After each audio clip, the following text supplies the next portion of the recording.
Publik di hari ini dipersembahkan oleh Biro Hukum Sedaprov Jawa Timur. Dan hadir bersama dengan kita untuk hari ini beliau yang merupakan Kepala Biro Hukum Seda Provinsi Jawa Timur, ada Ibu Dr. Lili Pujastuti SHMH. Assalamualaikum. Waalaikumsalam warahmatullahi wabarakatuh.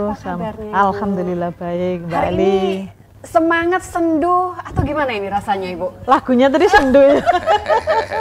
Ini sebagai pembuka yang luar biasa ya, Bu Lili, karena hadir juga bersama dengan kita. Beliau yang merupakan Kepala Dinas Tenaga Kerja dan Transmigrasi Provinsi Jawa Timur. Ada Bapak Dr. Himawan S. Bagio SHMH. Apa kabar? Kabar baik, sehat selalu, Mbak. Alhamdulillah sehat selalu. Semoga banyak informasi yang bisa kita share juga untuk pemirsa TV 9. Bapak izin harus yang membuka Bu Lili terlebih dahulu begitu ya. Bu Lili, ini berkaitan dengan tema kita di hari ini, perlindungan pekerja migran di Jawa Timur. Adakah memang yang sangat urgent untuk bisa kita perbincangan di hari ini dan itu harus diketahui oleh seluruh pemirsa TV 9, Bu Lili? Ya, terima kasih, Mbak. Jadi memang Jawa Timur ini awal sekali ya memiliki legitimasi bentuknya Perda nomor 2 tahun 2022 terkait dengan pelaksanaan perlindungan pekerja migran di Indonesia. Ini sebenarnya juga menindaklanjuti undang-undang. Jadi memang ada di Undang-Undang nomor 18 tahun 2017 terkait dengan perlindungan pekerja migran di Indonesia. Baik.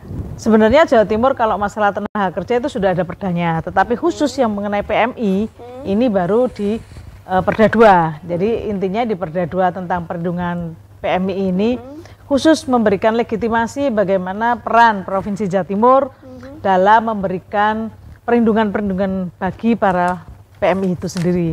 Karena Jawa Timur kayaknya penyumbang paling besar ya Pak ya untuk PMI di Indonesia gitu loh. Jadi makanya alhamdulillah kita sudah memiliki perda dan alhamdulillah juga kita juga sudah memiliki pergubnya, peraturan gubernurnya untuk sebagai pedoman dalam pelaksanaannya gitu ya. Baik, seurgent apa nanti saya akan kembali ke Bu Lili, saya akan ke Pak Himawan terlebih dahulu. Bapak, buka data dulu Pak, benar nggak sih Jawa Timur sumbangsinya paling tinggi ini Pak di Indonesia untuk para pekerja migran ini? Jadi kalau kita, terima kasih Mbak, jadi buka di Cisco LN ya, sistem Cisco TKLN Tenaga Kerja Luar Negeri itu sekarang ini sudah lebih dari 42.000, hampir 47.000 tahun ini 2023 sampai bulan Agustus sekarang ini. Jadi artinya begini, let's say contoh saja ya di Hong Kong itu 60% pekerja di Hong Kong itu dari Jawa Timur. Dari jumlah sekitar 300.000, itu 60%-nya dari kita. Sektor apa itu Pak yang mendominasi? Yang banyak itu memang masih home care, jadi domestik, ya pekerja domestik. Nah ini yang memang menjadi PR kita dari pemerintah Provinsi Jawa Timur untuk memberi pelindungan mereka. Karena kita tahu bahwa pelindungan pekerja migran itu dimulai dari sebelum bekerja, selama bekerja hingga purna. Makanya terima kasih nih, jadi perda kemarin yang sudah diinisiasi oleh Komisi E. Hanya Bu Kima harusnya ini ada di sini. Komisi E menceritakan itu, melakukan inisiasi membuat perda, kemudian melahirkan satu sistem di mana perlindungan itu menjadi komprehensif. Sebelum bekerja itu kita berikan pelatihan.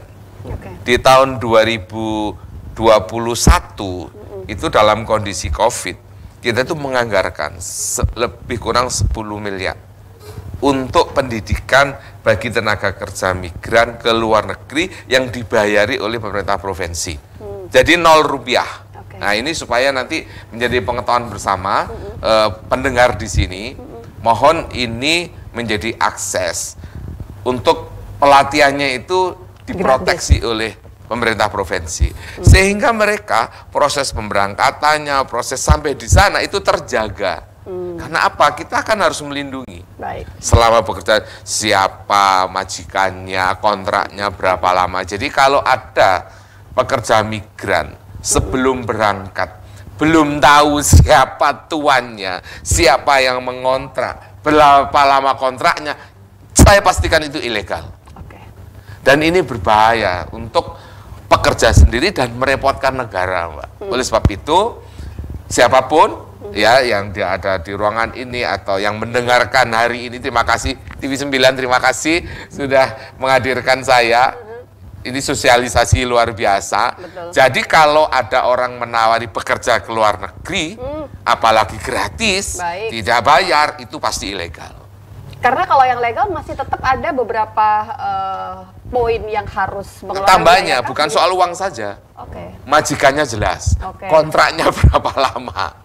Pembekalan. Iya, ada pembekalan dari BP2MI dan Disnaker setempat. ID-nya kan harus dicetak oleh Disnaker setempat.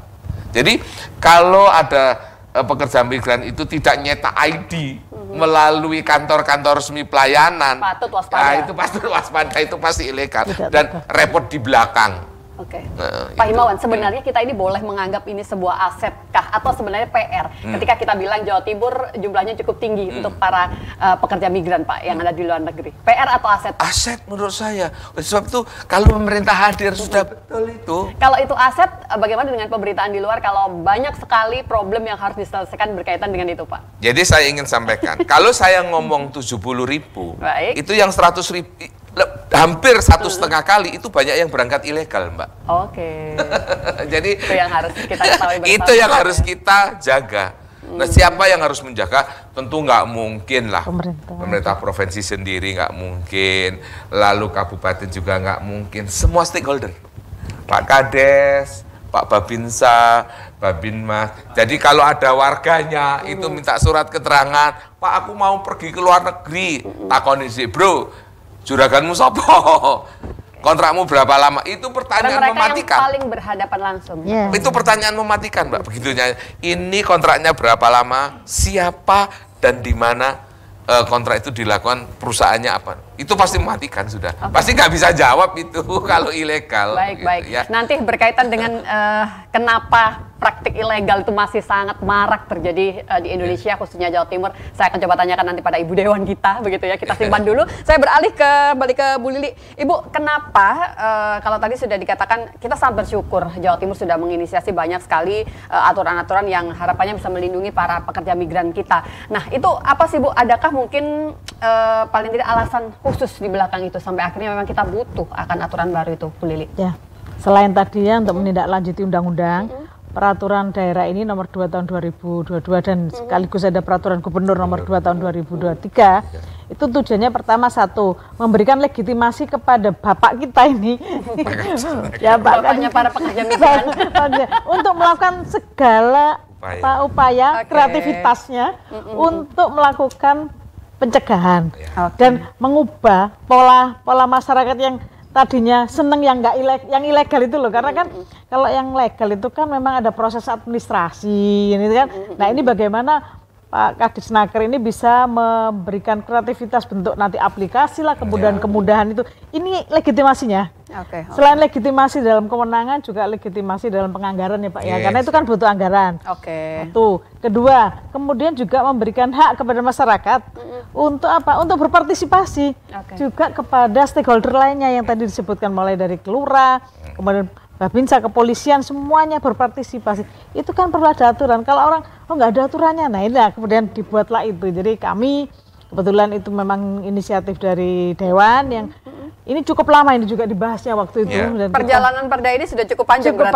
Cukup panjang dan sempat kita juga sebenarnya ya namanya kita mau bikin kebijakan dengan lokal wisdomnya di Provinsi Jawa Timur, banyak sekali yang kita tuangkan dalam peraturan ini. Tapi kemudian tetap kembali lagi ke kita dilakukan fasilitasi, kemudian dengan Kementerian Dalam Negeri, sudahlah yang diambil hanya yang kewenangannya provinsi saja, sehingga ada banyak yang kemudian kita sesuaikan. Tetapi setidaknya saya tadi legitimasi kewenangan beliaunya, kemudian juga kewenangan dari stakeholder lainnya, yaitu misalnya OPD yang lain ya Pak ya.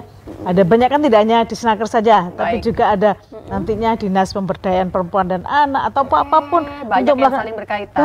Banyak, jadi yang harus ini makanya pentingnya dari perda ini. Ya, itu. Baik. Nanti kita akan coba lanjut kembali, masih ada banyak sekali informasi yang kita bagi untuk pemirsa TV 9 Nusantara. Kita jeda sebentar dan pastikan Anda tetap bersama dengan kami.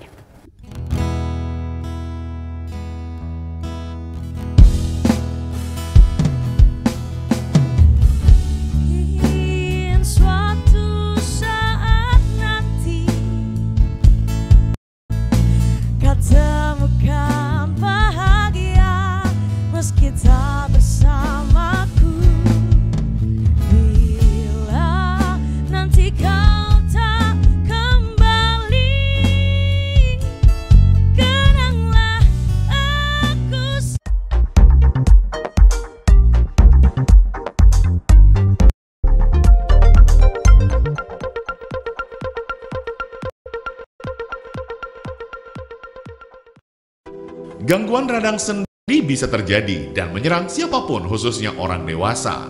Begitu juga dengan penyakit mata dapat menyerang setiap orang, mulai dari anak-anak hingga orang dewasa. Gangguan sendi harus disikapi dengan serius dan mendapatkan penanganan yang tepat, karena jika tidak dapat menyebabkan kelumpuhan. Begitu juga dengan penyakit mata, apabila tidak segera diatasi, maka kerusakan permanen akan terjadi sehingga dapat menyebabkan kerusakan, bahkan dapat menjadikan kebutaan. Banyak cara pengobatan yang dipilih masyarakat secara medis, namun masyarakat juga dapat memilih pengobatan secara tradisional tanpa tindakan operasi. Sebagai pilihan penyembuhan tanpa menjalani tindakan operasi adalah solusi penyembuhan tanpa resiko. Kami hadir untuk Anda. Klinik pengobatan herbal, tulang, sendi, dan mata yang berada di Jalan Gunung Sari, Kota Surabaya. Nomor 196, depan SPBU, Surabaya Barat. Upaya penyembuhan melalui terapi herbal dapat mengatasi keluhan tulang dan sendi, osteoporosis atau pengeroposan tulang, pengapuran sendi, radang sendi, saraf terjepit, asam urat, dan keluhan tulang lainnya. Hanya dengan beberapa kali mengikuti terapi herbal, penderita sudah dapat merasakan khasiatnya. Iya, selama saya berobat di sini memang ada banyak berkurang daripada terapi yang diterapkan pada pengobatan ini, ada banyak berkurang daripada pinggang saya. Upaya penyembuhan lewat terapi herbal ini juga mampu mengatasi penyakit mata, katarak, rabun jauh, rabun dekat, glaukoma, mata merah, dan keluhan mata lainnya. Dan di pengobatan kedua memang sama sekali sudah merasakan perubahan yang signifikan, yang rabun saya itu sudah menghilang dan saya melihat jelas untuk membaca. Pastikan Anda untuk mencoba pengobatan alternatif terapi herbal, tulang dan sendi, serta mata sebelum dinyatakan sangat parah hingga harus menjalani operasi. Saat ini, banyak pasien yang sudah merasakan kampuhan pengobatan kami. Saya pernah menderita penyakit mata katarak. Saya sudah berobat ke sana kemari, tapi tidak ada hasil. Setelah saya berobat di klinik pengobatan herbal tanpa operasi, mata, tulang, dan sendi, 2 kali saya berobat, langsung sembuh. Sekarang penglihatan saya normal kembali. Awal gejala yang saya alami itu nyeri sendi di lutut yang sangat mengganggu aktivitas saya sehari-hari. Dan akhirnya saya berobat ke pengobatan tulang dan sendi tanpa operasi. Setelah melakukan 3 kali terapi, nyeri sendi yang saya rasakan itu hilang dan saya pun dapat beraktivitas kembali seperti biasanya. Ayo, tunggu apa lagi? Pastikan Anda berkunjung ke terapi herbal tulang, sendi, dan mata untuk mendapatkan layanan yang berkualitas.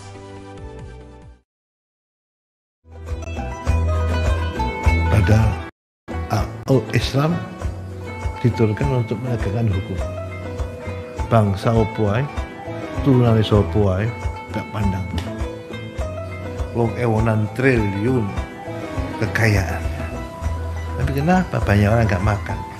Banyak orang yang kesusahan. Pemerintahannya gak ngurus. Siapa yang ngurus?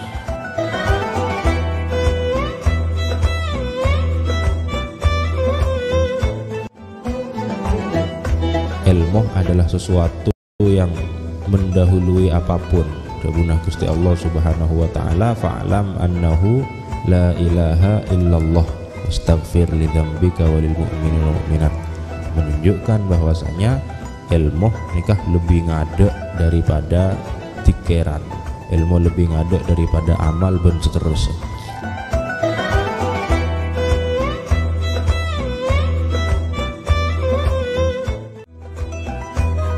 Manusia ini belajar ilmu itu apa? Untuk mengetahui hukum-hukumnya Allah, syariat Allah lah, syariat Allah dan takalifnya, perintah-perintahnya. Atau tujuan ilmu itu adalah ilmu untuk membersihkan batin, mendohirkan cahaya ruhani dan mukasyafah ilahi.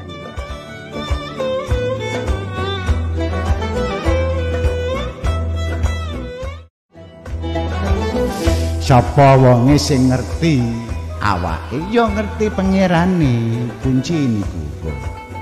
Dididik dateng babakan ilmu napa mawon, tapi pondamene kedah ngagem ilmu agami, dikenalke tauhid. Mau jadi dokter, monggo jadi jenderal, asal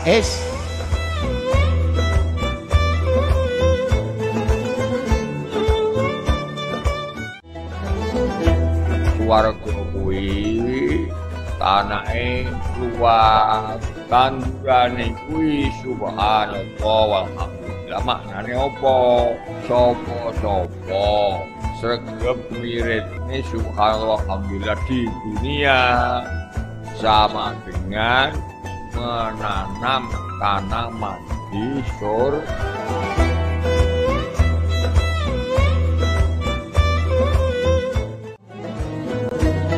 Wong sing golek materi gak sepeda disalip sepeda motor, kepengen sepeda motor terus saya gak rentai, nggak bisa kenyang itu orang yang mencari harta itu.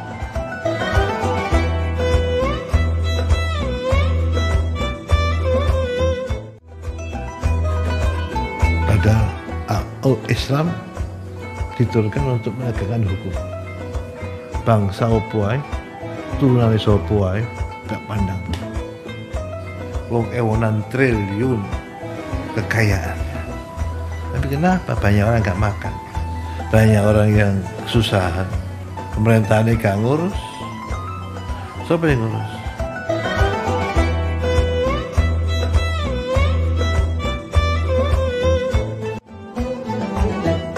Ilmu adalah sesuatu yang mendahului apapun.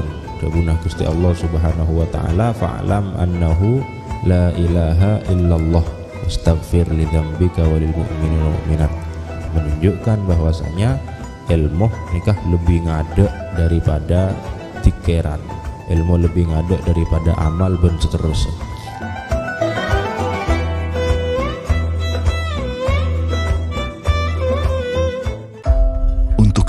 Langkah yang sempat terhenti,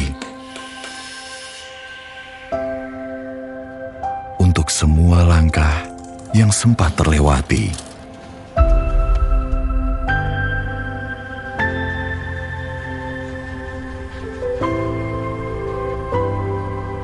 kini saatnya untuk berani. Berani melangkah pasti, melangkah untuk jadi lebih baik, melangkah mudah, melangkah yang ringan,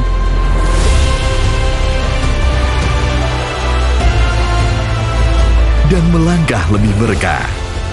Untuk kalian semua yang berani, saatnya buka peluangmu untuk raih kesempatan baru. Berani hijrah pembiayaan ke Dana Syariah. Berani hijrah, temukan jalan. Ayo hijrah finansial. Aksi Kanjeng Nabi, introspeksilah diri kamu sendiri dulu sebelum nanti kamu diintrospeksi. Sadurunge diitung amale sok mbening ae. Sering-sering muhasabah. Sayang yang terjadi sebaliknya. Paling gampang maido koncone, paling gampang nilai koncone, tapi nilai awak dhewe ora iso.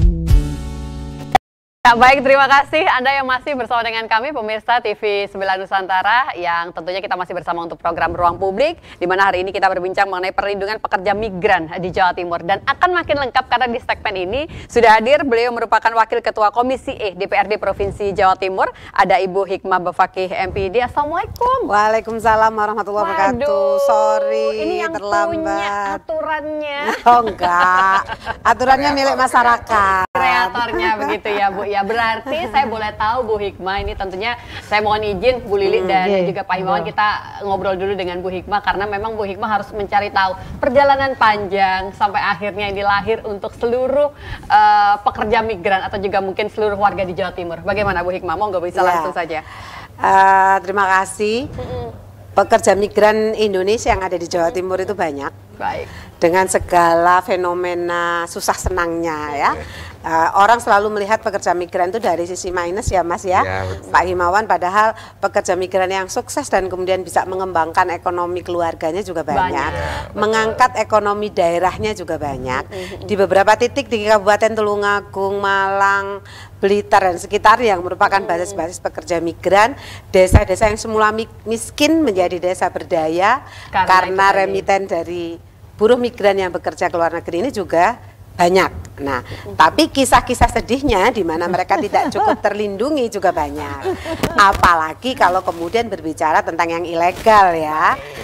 Mereka-mereka yang berangkat tanpa perlindungan yang jelas karena memang berangkat secara ilegal. Karena Jawa Timur ini basis selalu diperdebatkan nomor 1 apa nomor 2 kita ini. Antara kita dengan PP dan Jawa Barat gitu ya.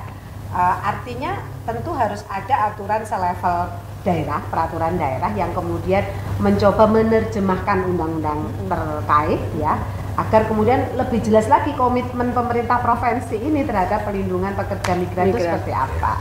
Nah, dulu Mbak, ketika kita mulai memproses perda inisiatif DPRD itu, pikiran ideal kami itu tidak hanya pelindungan terhadap pekerja migran, tapi juga keluarganya, gitu. Jadi draft awal itu yang kita ajukan adalah pelindungan pekerja migran dan Indonesia dan keluarganya. Karena kita melihat sisi-sisi pelindungan keluarga pekerja migran ini kurang mendapatkan respon yang seperti apa sih Bu? Sedikit mumpung kita bahas beserta keluarga. Adakah memang yang butuh untuk juga masuk di dalamnya? Sangat ya. Konsekuensi logis dari misalnya pekerja migran yang berangkat adalah ibu dengan anak dan suami pasangan ya. Maka kemudian yang secara faktual kita lihat angka-angka juga cerai oleh perempuan di daerah basis pekerja migran itu tinggi. Kemudian problem-problem dalam pengasuhan anak pekerja migran juga tinggi. Karenanya ada banyak gerakan inklusi sosial anak pekerja migran ya. Kebetulan saya juga aktif di isu-isu pelindungan pekerja migran dan keluarganya, ini khususnya keluarganya, bersama The Asia Foundation sekian waktu yang lalu di Malang Selatan. Nah, kita melihat memang potretnya ada banyak yang kurang. Stigma terhadap anak-anak pekerja migran di banyak tempat itu kuat ya. Di beberapa daerah misalnya anak-anak yang dilahirkan dari pekerja migran dengan ayah yang dalam tanda kutip ya, ada disebut anak onta, ada disebut anak rerumputan, ada macam-macam lah ya. Memang menjadi ada banyak fenomena sosial yang kemudian mengiringi banyaknya perempuan-perempuan kita berangkat ke luar negeri tadi ya.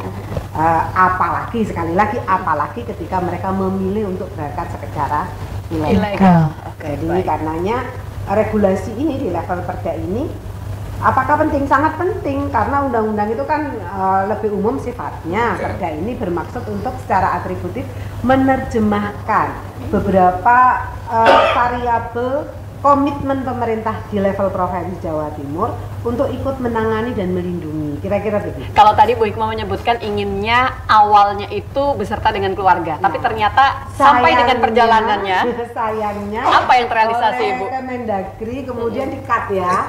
Ini dia, kita juga berdebat panjang, bahkan perdebatannya cukup seru waktu itu di Biro Hukum ya Ibu ya. Kementerian Hukum dan Direktur Harmonisasi Kemendagri. Kita berdebat panjang untuk menyelamatkan satu bab tentang keluarga buruh migran. Tapi akhirnya hanya diinkludkan di pasal, tidak boleh menjadi bab sendiri, juga tidak boleh muncul sebagai variabel judul karena dianggap bukan kewenangan pemerintah provinsi. Hanya catatan menariknya nih untuk para politisi dan kawan-kawan di daerah kabupaten kota, sangat dimungkinkan pengaturan beserta keluarganya ini dimunculkan di level kabupaten kota.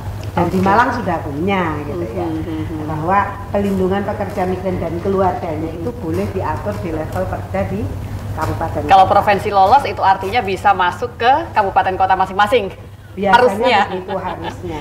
Oke, baik. Kita akan coba lanjut kembali nanti diskusi kita bersama dengan Bu Hikmah. Saya kembali ke Pak Himawan terlebih dahulu. Bapak, tadi sudah disebutkan semua poin-poin pentingnya itu sudah ada, tinggal berjalan. Upaya seperti apa Pak Himawan ini yang akan terus dilakukan oleh dinas terkait, Pak? Jadi atas mandat Perda ya Bu Hikmah dan tugas-tugas kita di Snaker ini pertama adalah mempermudah akses dulu. Akses layanan pergi ke luar negeri. Maka di Pemprov Jatim itu ada namanya layanan terpadu satu atap LTSA. Baik. Alamatnya di Bendul Merisi. Nah itu semua urusan di LTSA kami untuk pekerja migran ke luar negeri Rp0. Gratis. Bisa diakses nanti ya di Snaker LTSA Jatim. Itu bisa diakses.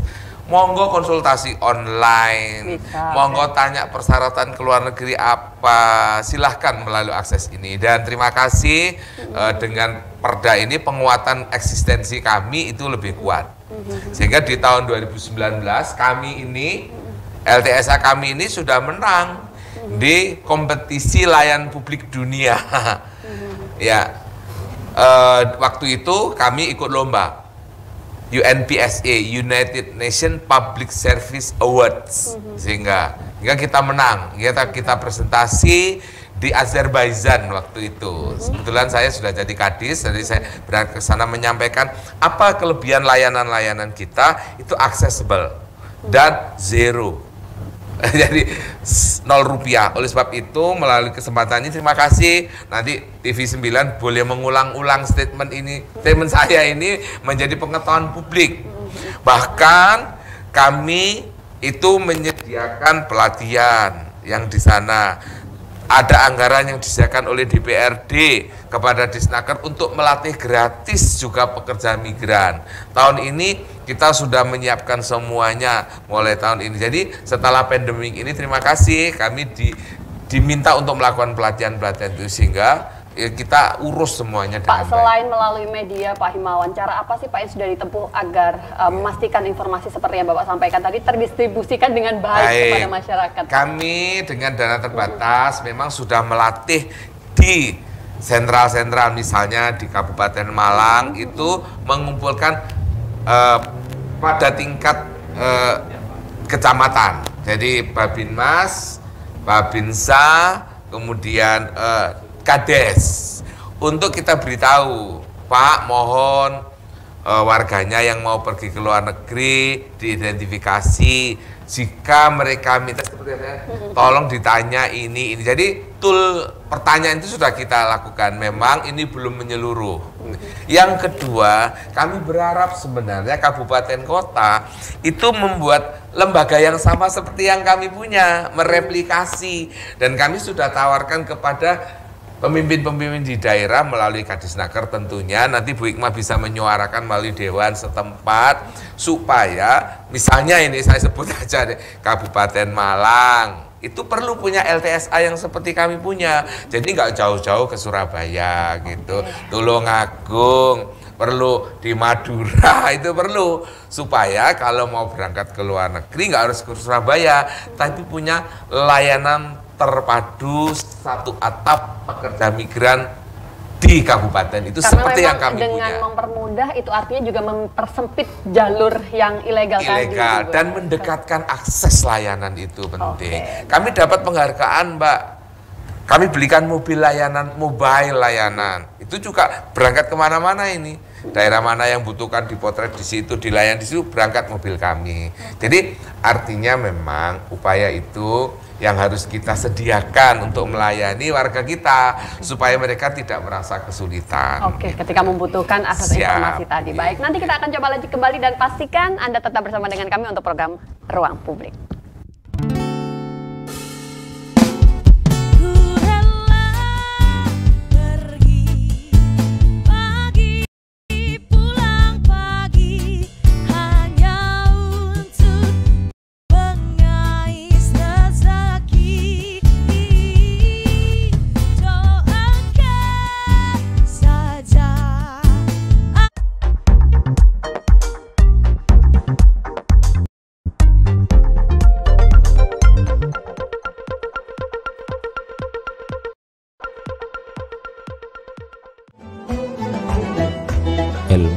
adalah sesuatu yang mendahului apapun. Dawuh Gusti Allah Subhanahu wa taala, fa'lam annahu la ilaha illallah wastaghfir li dzambika walil mu'minina wal mu'minat. Menunjukkan bahwasanya ilmu nikah lebih ngadek daripada tikiran, ilmu lebih ngadek daripada amal dan seterusnya.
Bersarung mangga. Sapa wonge sing ngerti awake ya ngerti pangerane. Kunci niku didik dateng babakan ilmu napa mawon, tapi pondamene kedah ngagem ilmu agami, dikenalke tauhid. Mau jadi dokter monggo, jadi jenderal asal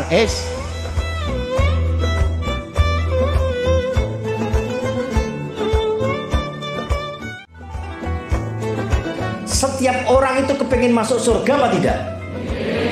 Pasti. Setiap orang pasti tahu bahwa masuk surga itu syaratnya menjadi baik. Betul nggak? Itu menunjukkan sebenarnya sejelek-jelek manusia itu pasti kepengen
Saya senang sekali di hari ini melihat home band kita yang sangat luar biasa. Tentunya saya ingin men-challenge juga narasumber kita nanti di segmen terakhir. Bersediakah sebenarnya?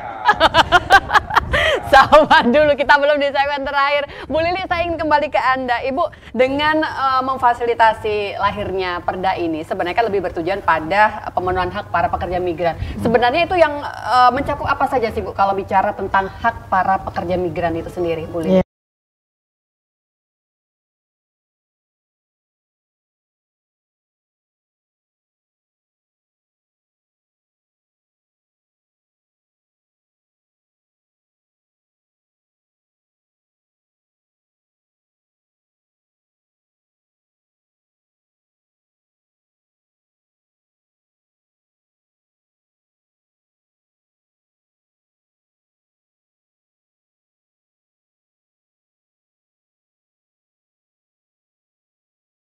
Itu. Nah, oleh karena itulah maka ada perda ini yang mengatur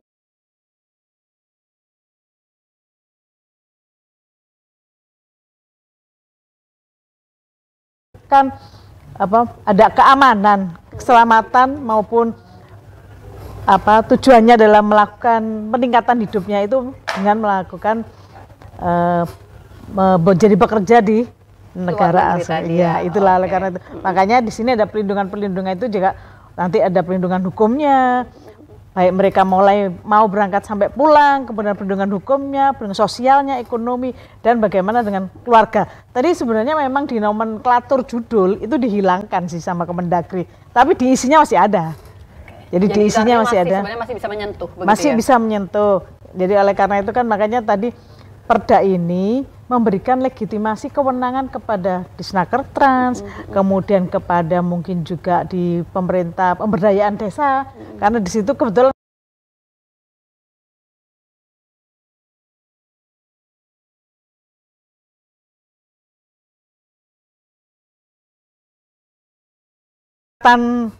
PM ini, sehingga itulah kita juga berikan pelatihan nanti di sana bagaimana cara peran negara ini melalui nanti Kades, karena Kades itu kan ujung tombak dan ujung tombak ya, yang ada masalahnya di situ. Nah ini bagaimana Kades ini bisa memberikan pemahaman, menyeleksi awal juga.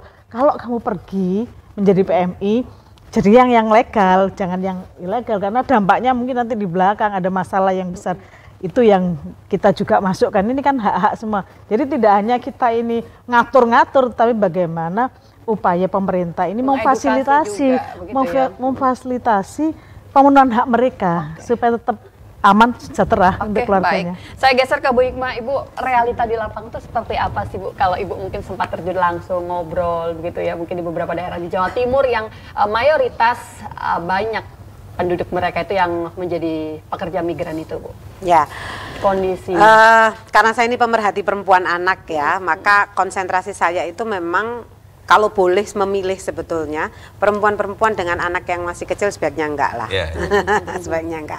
Karenanya kita mempush ya Pak Himawan, kita akan berangkatkan yang masih lajang, yang lulusan SMK untuk bekerja di sektor yang lebih formal dan skill, dengan skill, bukan yang unskill. Selain perlindungannya lebih kuat karena mereka akan tercatat sebagai formal worker di negara tempat mereka bekerja, gaji atau upahnya juga luar biasa besar ya. Kalau toh para ibu ini harus berangkat, mungkin ini diminta oleh para kades loh. Ketika saya berprogram itu ada banyak kades yang kemudian meminta, bisa nggak Bu Hikmah ya diatur agar ibu-ibu yang berangkat itu cuman maksimal 2 kali kontrak begitu, agar kemudian lebih bisa memperhatikan anak dan keluarganya kembali dan angka perceraian, problem-problem pengasuhan itu tidak terjadi. Itu ada banyak kades yang menyuarakan itu gitu. Artinya kan ini dipotret oleh pemimpin di level bawah sebagai sebuah fenomena yang menggelisahkan ketika kemudian tidak dimitigasi risiko-risikonya. Nah, tentu saja kemudian kita juga harus menjawab seandainya ada upaya himbauan untuk yang ibu-ibu produktif dengan anak-anak kecil untuk tidak berangkat, berarti kan mereka tentu harus diberdayakan gitu ya, harus disiapkan lapangan pekerjaan yang memang memadai. Satu hal, di basis-basis pekerja migran ini kadang-kadang terutama yang perginya untuk jadi ART ya Pak Himawan, ini kadang-kadang kurang berhitung aspek risiko pekerjaan sebagai kos produksi. Jadi mereka lihat itu ya murni adalah 1 bulan dapat sekian juta, sekian jutanya masuk PT, istilah mereka PT ya, P3M itu. Lalu kemudian masih lumayan segini karena di Indonesia cari uang segitu itu enggak susah begitu ya. Tapi yang tidak mereka hitung, gimana sekian waktu mereka tidak bersama anak, gimana sekian waktu mereka meninggalkan suami atau istri ya. Yang kayak gini ini kurang dihitung. Ini yang saya katakan, kita tidak berhitung risiko-risiko sosial, psikologi keluarga sebagai bagian dari kos produksi. Bu, dari tahun ke tahun Bu Hikmah sudah melihat perubahan ke arah yang lebih baikkah untuk pemenuhan hak para saya lihat iya, saya lihat iya. Contohnya jadi, apa itu, Bu? Sekalipun kalau boleh jujur angka trafficking masih ya kan. Saya baru saja, lembaga saya Yayasan Kopatara di Malang itu menampung 4 orang pekerja yang mau diberangkatkan secara ilegal oleh trafficker di Malang. Mereka warga Lombok, 4 perempuan miskin dari Lombok yang pemberangkatannya dari titik Malang. Lah ternyata yang kayak gini masih banyak. Mau kemana mereka? Ke Arab Saudi. Lewat mana? Dari Singapura, setelah itu naik kapal laut, bayangin.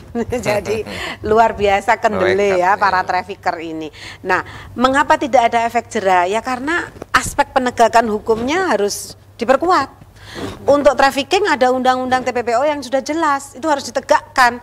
Itu berlapis-lapis dan berat sekali hukumannya. Kalau itu ditegakkan hulu hilirnya, bukan hanya para perekrut di lapangan yang nun sewu kroco-kroco, tapi juga trafficker yang sesungguhnya itu diambil begitu ya, dan kemudian aparat penegak hukum dengan tegas tidak berkompromi menegakkan aturan itu, saya pikir mereka juga akan berpikir 1000 kali untuk meneruskan gaya-gaya lama mereka memberangkatkan secara dari ilegal. Segi warga itu apa sih yang membuat tetap menggiurkan berangkat dengan jalur ilegal itu, Bu? Lebih mudahkah, lebih menjanjikan, atau ada alasan yang persyaratannya tentu tidak, ya sangat ringan, misalnya ijazah itu tidak seperti yang dimintakan kalau prosedur legal. Kemudian tentu lebih murah karena ada banyak biaya administrasi yang bisa dipotong. Yang pasti menurut saya tidak terpaut jauh ya Pak Himawan ya. Ini soal ketidaktahuan saja. Soal ketidaktahuan, terutama ketika Arab Saudi di moratorium kan, ya memang akhirnya karena kebutuhan ART di Arab Saudi itu tetap tinggi, maka yang memasok dari sini ya juga memasukkan dengan segala cara, pakai visa umroh kah, kesempatan nah kayak gini-gini. Akhirnya ketika di sana mereka menjadi warga yang tidak yang stateless ya, tidak jelas kewarganegaraannya atau tidak jelas ini, ketika dideportasi dan harus dikurung sekian lama di pemerintah di sana, itu kan juga marwah kita ya. Yang satu hal yang juga perlu kita ingat bahwa pekerja migran itu kan juga duta Indonesia. Jadi performa Indonesia wajah Indonesia di luar negeri sebagai pekerja, mereka akan tampil sebagai apa nih? Sebagai pekerja yang profesional dan bermartabat, atau sebagai pekerja yang tidak profesional, mudah ditindas, tersubordinasi, terstigma, atau seperti itu. Wajah seperti apa yang mau kita sajikan kepada dunia? Ingat, mereka ini kita loh ya, duta kita. Baik, nanti akan coba kita lanjut kembali, masih ada satu segmen lagi, dan pastikan Anda tetap bersama dengan kami untuk program Ruang Publik.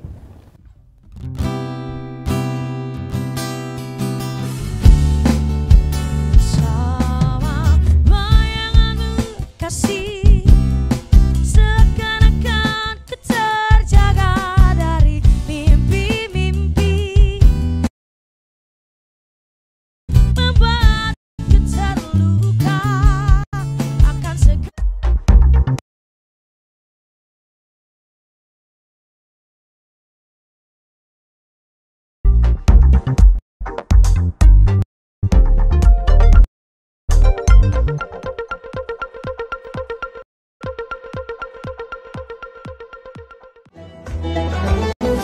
sapa wonge sing ngerti awake ya ngerti pangerane. Kunci niku didik dadem babakan ilmu napa mawon, tapi pondamene kedah ngagem ilmu agami, dikenalke tauhid.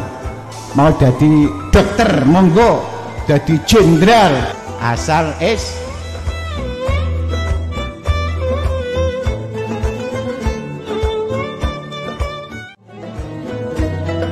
sing golek materi gak ono puase itu. Biyen nalika isih mlaku kepengin kaya kepenak numpak sepeda, tuku sepeda. Tuku sepeda disalip sepeda motor. Kepengin sepeda motor. Terus saya, gak ono entek. Enggak bisa kenyang itu orang yang mencari harta itu.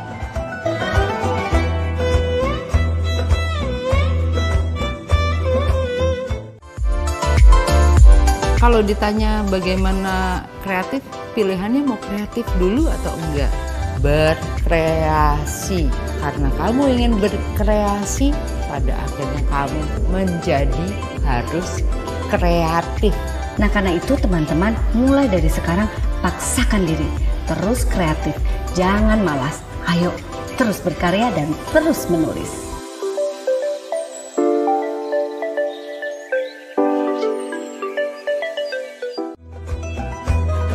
Manusia ini belajar ilmu itu apa? Untuk mengetahui hukum-hukumnya Allah, syariat Allah lah, syariat Allah dan takalifnya, perintah-perintahnya. Atau tujuan ilmu itu adalah ilmu untuk membersihkan batin, mendohirkan cahaya ruhani dan mukasyafah ilahi.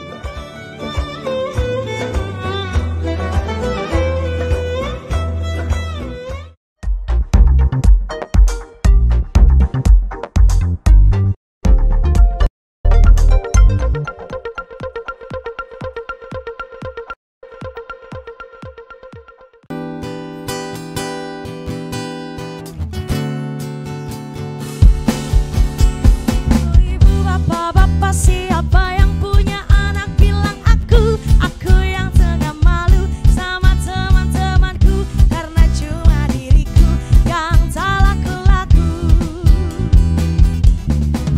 Pengumuman siapa yang mau bantu tolong aku, kasihani aku, tolong carikan diriku kekasih hatiku, siapa yang mau.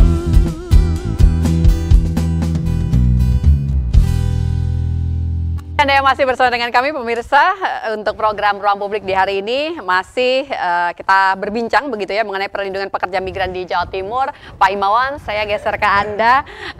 Bapak, ini kalau dengan beragam problem yang tengah dihadapi begitu ya oleh para pekerja migran kita, apa sih sebenarnya Pak yang paling menghambat langkah jenengan di dinas ini untuk bisa bergerak lebih cepat, lebih memberikan hak para pekerja migran, mengurangi problem yang ada, itu apa yang menjadi hambatannya? Sampai kalau di Disnaker Provinsi saya kira sudah on the track ya. Jadi kita sudah tidak merasa pernah punya hambatan, tetapi cover yang bisa kita lakukan itu yang belum bisa masif. Ya, mari kita sama-sama memasifkan. Cara memasifkan seperti yang saya sampaikan tadi. Jadi layer-layer di kabupaten kota itu juga harus bekerja proaktif. Nah, ini yang saya kira melalui forum ini saya ingin sampaikan. Kalau di Disnaker Provinsi ini dukungannya dari DPRD sebelah saya ini luar biasa, keren pokoknya 100% gitu ya, dukung betul. Nah, pertanyaannya apakah dukungan yang sama dari Dewan dan pemerintah daerah itu juga diberikan ke Disnaker Kabupaten Kota? Ini yang paling pertama kali ya. Dan yang kedua, mungkin memang harus berpikir prioritas di kabupaten kota itu, dinasnya. Misalnya saya sebut ya, dinas dukung betul. Nah, pertanyaannya, apakah dukungan yang sama dari Dewan dan pemerintah daerah itu juga diberikan ke Disnaker Kabupaten Kota? Ini yang paling pertama kali ya. Dan yang kedua, mungkin memang harus berpikir prioritas di kabupaten kota itu, dinasnya. Misalnya saya sebut ya, dinas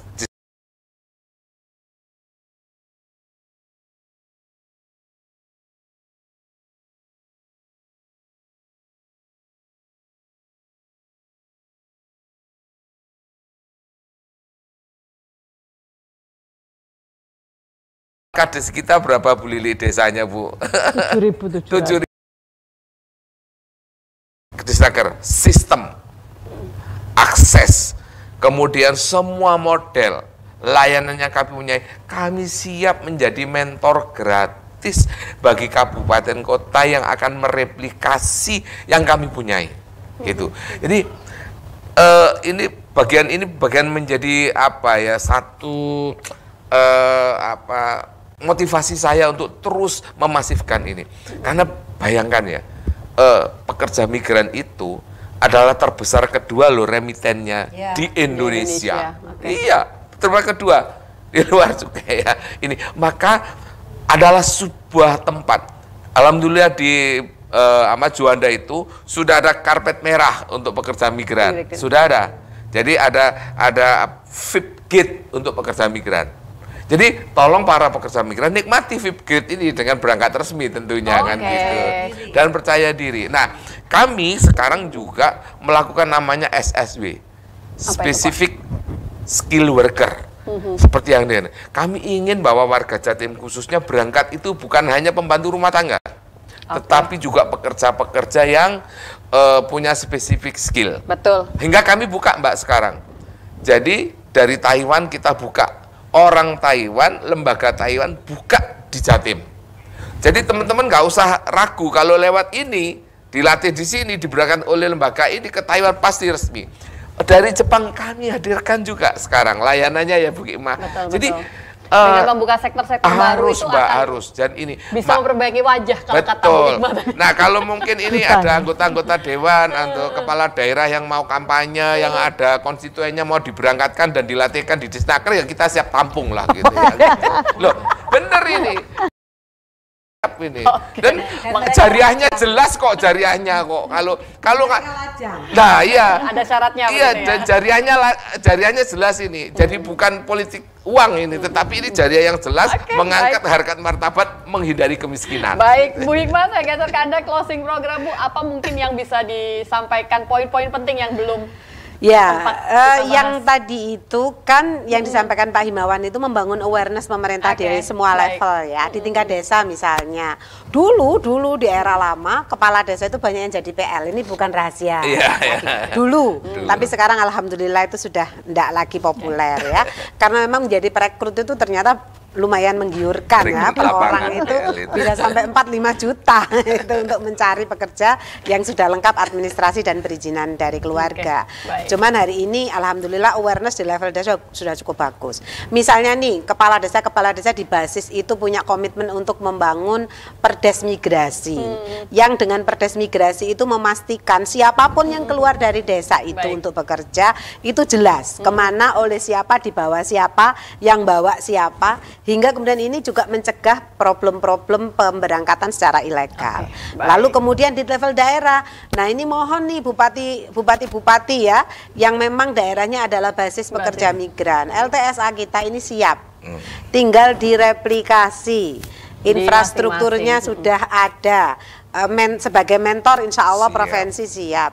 Nah, ini sayangnya kan tidak menjadi priority seperti yang disebutkan Pak Himawan tadi. Awareness-nya ini yang belum terbangun. Lah kalau misalnya di daerah basis ini remitensi dari pekerja migran sebegitu besar, ini kan saatnya negara hadir. Kenapa tidak begitu? Baik, terima kasih Bu Hikmah. Saya bergeser ke Bu Lili, closing program Ibu sedikit monggo. Ya, terima kasih. Jadi kaitannya dengan sosialisasi ini, saya berharap memang tidak hanya dari Birohukum Provinsi ataupun dari OPD Provinsi, tetapi yang di kabupaten kota itu juga ikut, karena selama ini perdanya yang belum banyak yang ada di kabupaten kota, hanya perda provinsi ini yang perlu dan jangan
cinta ini pahit dan tak harus memiliki.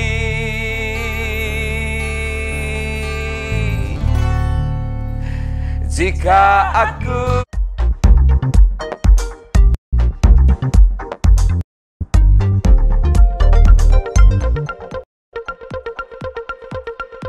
Acara ini dipersembahkan oleh